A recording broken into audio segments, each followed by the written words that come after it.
في الوضع الطبيعي احنا بنفتح العربية من المفتاح، ومؤخرا بقينا ندور العربية من المفتاح، ولكن دلوقتي احنا هنحرك العربية من المفتاح.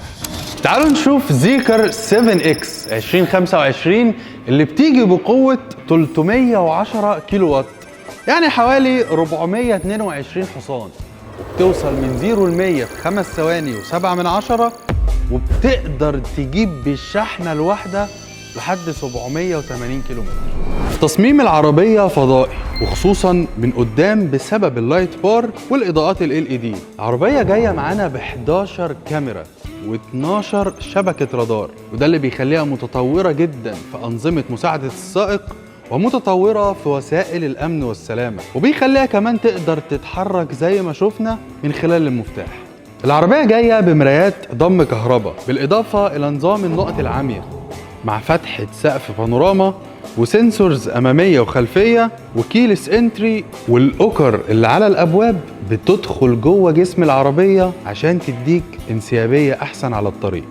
وطبعا بنتكلم عن عربية كهرباء، فالشنطة بتفتح وتقفل كهرباء. ولو اتكلمنا عن العربية من جوه هنلاقي ان الكراسي بتتحرك كهرباء، والكراسي الخلفية كمان بنقدر نحركها كهرباء، ده غير ان الكراسي الأمامية فيها تسخين وتبريد، والكراسي الخلفية فيها تسخين. زيكر اهتمت براحة الركاب الخلفيين، وحطت لهم فتحات تكييف خلفية في مكان مميز يساعد على توزيع الهواء بشكل كويس. العربية جاية ب2 شاحن وايرلس، وإضاءة داخلية محيطية بتتغير لكذا لون، وشاشة عملاقة بمقاس 16 بوصة بنقدر نتحكم منها في أي تفصيلة ليها علاقة بالعربية، وستيرنج ويل مصنوعة من الجلد وفيها تسخين.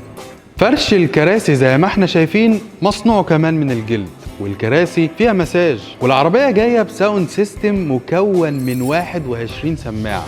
والعربية متوفرة عند سمير ريان بفايدة 11% وترخيص سنة مجانا وشاحن منزلي مجانا وضمان 2 سنين. أوتو سمير ريان، أكبر سوق سيارات في مصر.